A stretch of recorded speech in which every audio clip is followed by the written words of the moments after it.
Netflix just unleashed the official trailer for Squid Game Season 3, and wow, they did not hold back. Quick spoiler alert, if you're trying to go in blind, turn back now. From game previews to finalist reveals, this trailer gives away a lot. We get confirmation that Gi-hun is back in the final round, and yes, it looks like he survives until the 6th game. We even catch chilling glimpses of the next 2 deadly challenges, and both involve falling. Fail these games, and you're not walking away, you're plummeting to death. Remember that teaser with the gumball machine shuffling teams? That wasn't just aesthetic, it's gameplay now. Teams are mixed up again, alliances are broken, and former teammates are facing off. What's even more wild? Gi-hun is going full vigilante, channeling his inner John Wick, ready to go after the VIPs and whoever's orchestrating this madness. Honestly, this trailer has so many layers, it demands a frame-by-frame, deep dive. Let's dissect this chronologically. It opens with a dramatic reveal, guards returning Gi-hun, alive. We see him ask, "Why didn't you kill me?" But this isn't a cry for help, it's a question of why him. After sparking a rebellion, storming the control room, and leaving chaos in his wake, Gi-hun's still breathing. The frontman spared him. But why? We want to know too. You can see the paranoia kick in. Gi-hun's trying to make sense of it all. He confronts Thee and gets erratic, shoving the barrel of a gun away because deep down, he was losing his mind. We cut to the frontman, Inho, who looks haunted. Is he breaking the rules? Being soft for a player, or this is just a ruse for a messed-up ending? Next, we see Gi-hun not in gold-lit chaos, but cold, normal lighting. Enter the shaman. Not here for comfort, more like mind games. She's prodding him, possibly blaming him for the carnage. You can tell she's trying to provoke him, and it works. He lunges at her, grabbing her by the throat. Their clash might be a preview of one of the most personal rivalries this season. Now we dive into the first major challenge, the knife and key game. Unlike the doll jump game, this one's intimate, friends and family turned foes. The trailer highlights a mother and son duo that echoes the tragedy of the marble game from Season 1. And we get confirmation that nearly all the major characters are involved. It's going to be emotional warfare. Daejo is back, walking with purpose. His arc is clearly not over. Even after fleeing the rebellion, he's still in the game, literally and mentally. But there's tension. He's on the same team as player 120. The room's thick with unresolved tension. And in the background, a red and blue player quietly share a final moment. Will loyalty win, or will fear crack it? Blue team is led into a glowing, whimsical room that looks like a childhood dream until you realize it's a battleground. Think glow-in-the-dark stars and preschool ceilings, eerily cheerful. 29 players are in the room, suggesting at least 58 are left in total. That's higher than we saw at this point last season. Expect a major drop-off soon. Gi-hun's solo exploration of a maze screams target. He's clearly being monitored more than anyone else.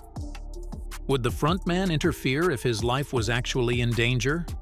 Possibly. Meanwhile, Hunu is in full survivor mode, outmaneuvering opponents and even flipping player 226 like a pro. A tiny detail? Her ponytail holder flies off mid-fight, leaving her hair down for the rest of the game. Blink and you'll miss it. The shaman and her cult-like followers approach a fork in the path.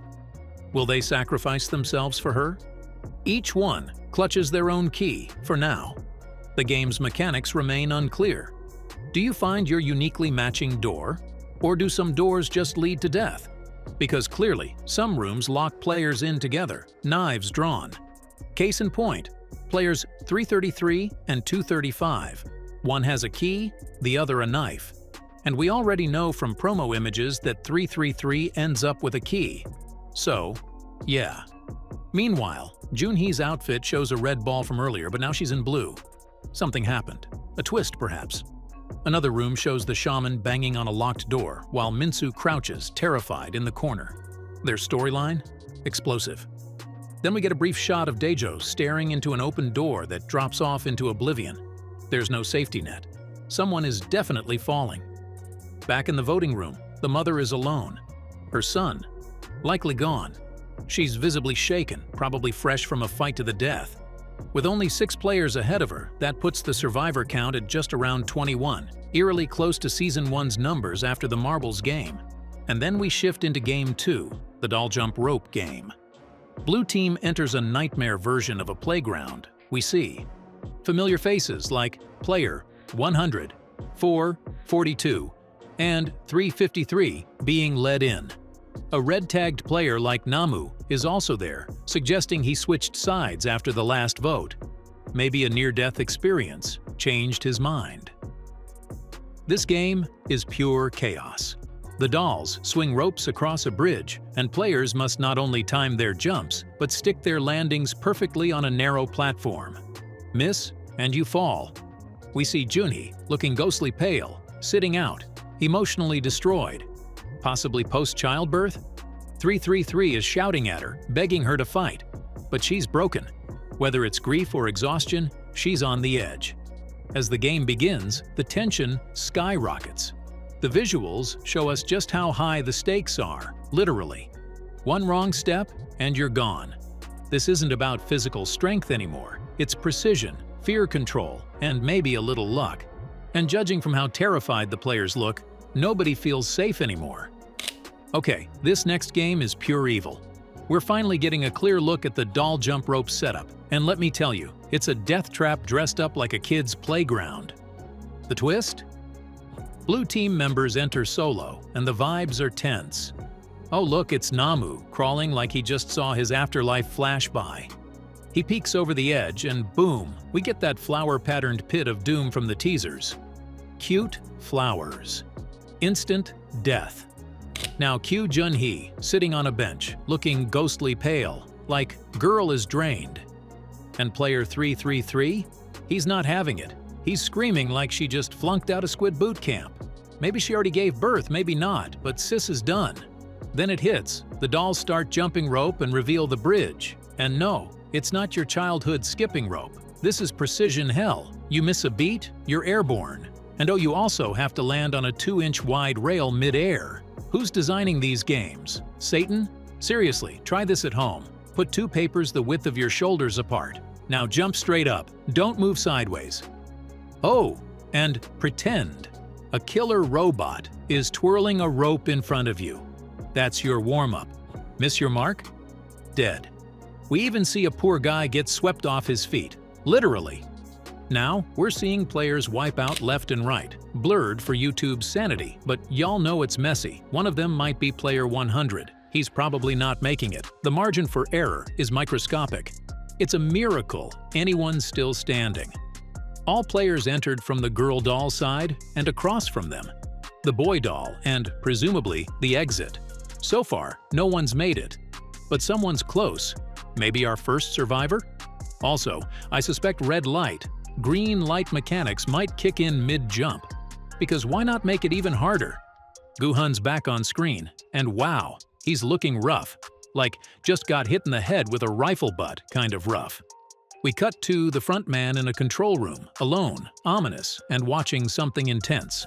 The screens show a nearly empty bunk room. Game 6 vibes?